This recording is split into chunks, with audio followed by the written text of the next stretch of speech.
Mais nous allons pouvoir commencer avec nos premiers invités, M. Bédard et M. Lacroix. Comme je mentionnais tantôt, sont venus nous présenter le projet domiciliaire Le Chevalier qui va être situé à Lac-Mégantic. Alors, bonjour à vous, messieurs.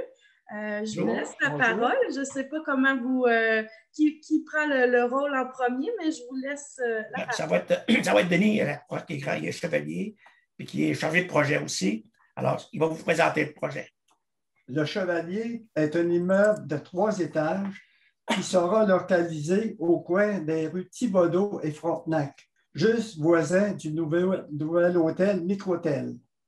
Au rez-de-chaussée, on retrouvera une salle communautaire multifonctionnelle d'une superficie de 50 par 100. Elle aura une capacité d'accueillir 300 personnes. 2 étages de logement seront construits au-dessus de la salle.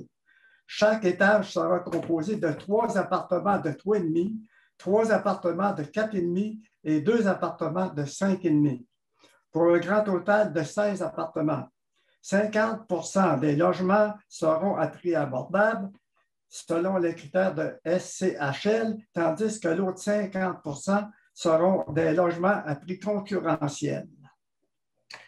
Alors, voilà une première partie de la présentation du projet. Maintenant, pour que ça se réalise, c'est sûr qu'il faut avoir des partenaires. Actuellement, on a confirmé localement, on a la SADC qui nous a confirmé ça hier. Après ça, on a la ville de Mégantic qui s'est impliquée aussi. Et bien sûr, les Chevaliers de Colomb. Alors, on a 3 partenaires majeurs, plus l'autre partenaire important, c'est le fonds d'investissement, le Fonds national de co-investissement de la SCHL. Eux autres, ces gens-là ont des critères spéciaux qu'on doit rencontrer pour être admissible. Écoute, selon eux, on est un des seuls projets qui rencontre les 9 critères sans exception. On va vous en faire part, ce n'est pas long. L'ensemble doit être situé à un rayon d'1 km d'une épicerie. On est à côté du métro. L'ensemble est-il situé dans un rayon d'1 km d'un parc de quartier? Écoute, on est en plein milieu de 4 parcs. Il y a le parc des souvenirs, des générations, le parc des vétérans, le parc de Jérémie-Cloutier, le parc de la Codière. On est en plein centre de ça. Il n'y a aucun problème là.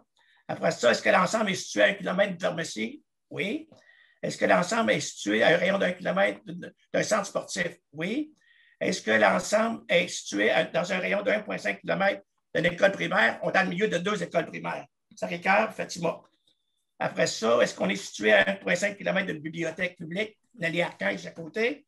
Après ça, l'ensemble est situé à 1,5 km d'une garderie, juste voisin, le Concerto. Alors, l'ensemble est situé dans un rayon de 3 km des services de soins de santé, l'hôpital est juste en haut de la côte. Alors, après ça, est-ce que l'ensemble est situé dans un rayon de 10 km d'une zone industrielle commerciale? On est à côté de la zone commerciale rue Papineau, puis le parc industriel juste à côté.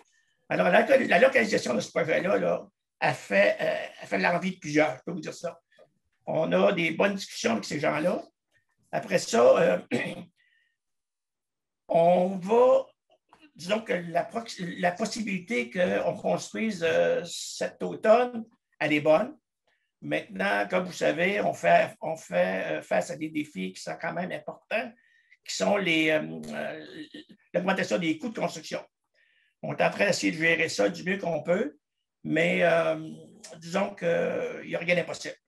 On va trouver des solutions avec tout le monde qu'on a autour de nous autres. Il y a des solutions possibles.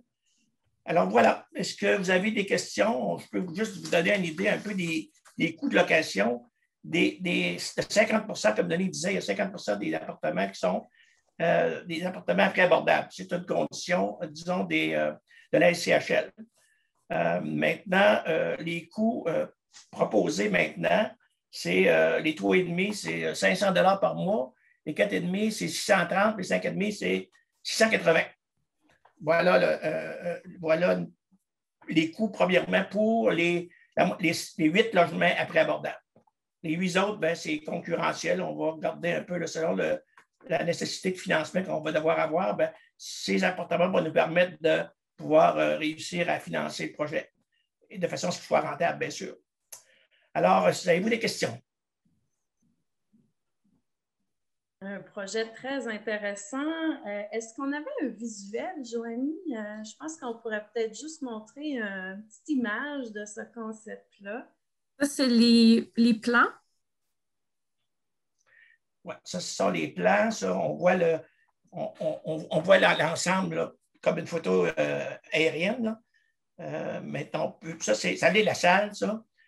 On voit là, la salle, elle peut se diviser en deux parce qu'il fallait, un des critères de la CHL aussi qui nous obligeait, c'est qu'il fallait qu'une partie de la salle puisse servir comme salle d'activité pour les locataires au troisième.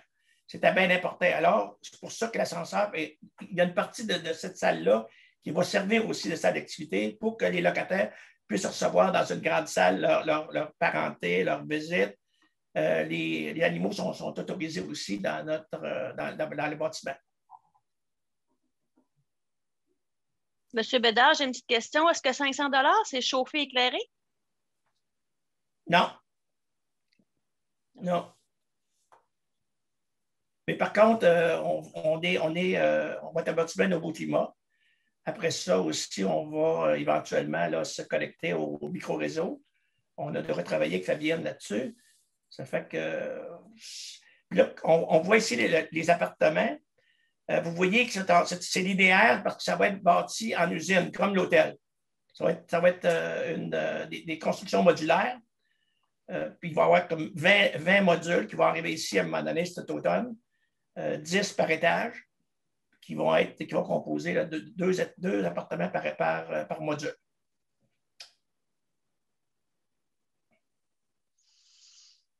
C'est vraiment un beau projet. Ah, c'est ça, je voulais voir aussi l'extérieur. Ça, c'est sur la rue Frontenac. Voyez-vous, là, on voit à gauche complètement, là, c'est l'entrée principale, juste l'autre côté de l'hôtel. Parce que cette salle-là va servir aussi pour des mini-congrès. Alors, les gens, en sortant de l'hôtel, ils vont tout de suite rentrer dans la salle. Ça, c'est tout vitré là, sur la rue Frontenac qu'on voit là. Les appartements sont au-dessus, là, avec des balcons et tout. On a essayé de faire un bâtiment qui pouvait coller un petit peu avec la réalité du centre-ville actuellement. Et puis aussi, l'autre affaire, c'est que le centre-ville, on le voulait habiter. Alors, avec ça, bien, on fait une pierre deux coups. Là, les appartements sont au-dessus, puis en bas, tu as un commerce quand même qui est important, qui est la salle communautaire.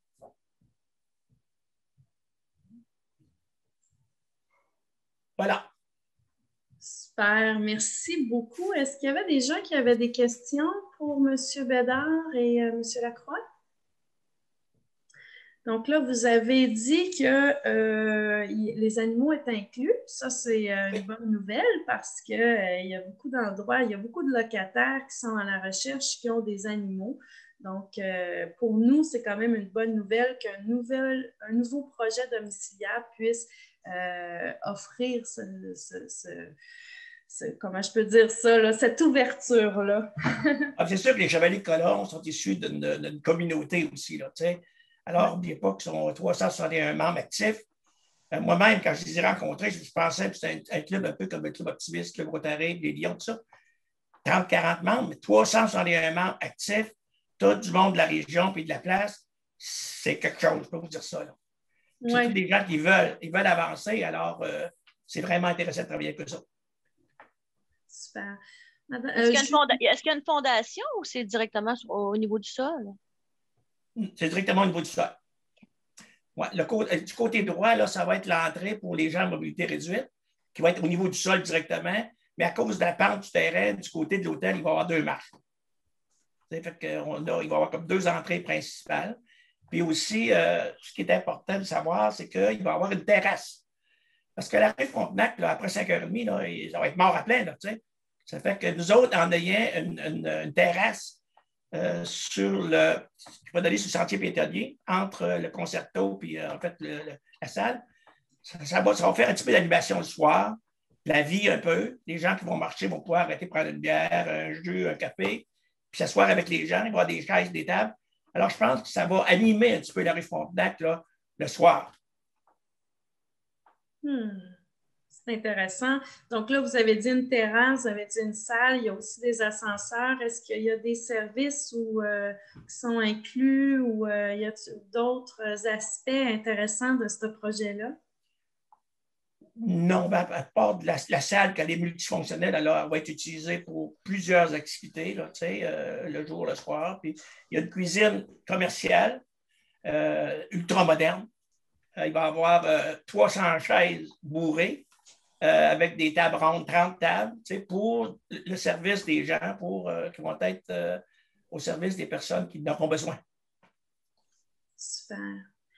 Julie, Madame Richard, excuse-moi, on se connaît. Aucun problème. Oui, Je voulais juste porter un commentaire très positif. Moi, mes grands-parents restaient collés sur le centre-ville quand j'étais jeune, mais j'en ai 57, donc ça fait quand même un bail. Je suis contente de voir que le centre-ville, après tout ce qui est arrivé, va enfin reprendre vie et qu'il va y avoir des gens qui vont y vivre vraiment et pouvoir profiter du cachet du centre-ville de Lac-Mégantic, parce que c'est quelque chose que j'ai dit souvent par rapport aux promenades Papineau, que le gros manque pour que ce coin-là puisse vraiment bien vivre, c'était de pouvoir y vivre, donc avoir des logements que les gens, comme dans le temps au centre-ville, ben, il y avait des commerces, il y avait des logements, donc c'était tout là, fait que c'était facile d'aller au club vidéo, chercher un film ou des choses comme ça. Mais là, on n'avait pas ça avec les promenades Papineau. Donc, c'est un bel à côté qui va peut-être faire en sorte que tout va reprendre vie. Bref, je voulais vraiment féliciter les Chevaliers de Colomb et les gens qui sont embarqués dans ce projet-là. C'est vraiment génial. Bravo. Merci. J'avais Carole Foran aussi. Alors, bonjour.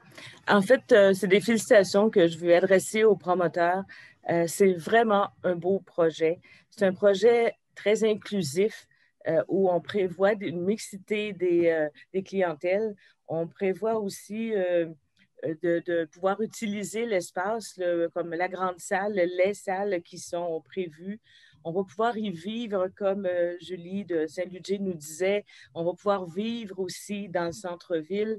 Je remarque aussi l'effort de concertation qui a eu lieu avant le projet pour pouvoir inclure plusieurs partenaires, mais plusieurs idéologies aussi. Vous avez nommé, est-ce que le bâtiment répond à tel critère d'un certain groupe de développeurs ou un autre groupe d'utilisateurs.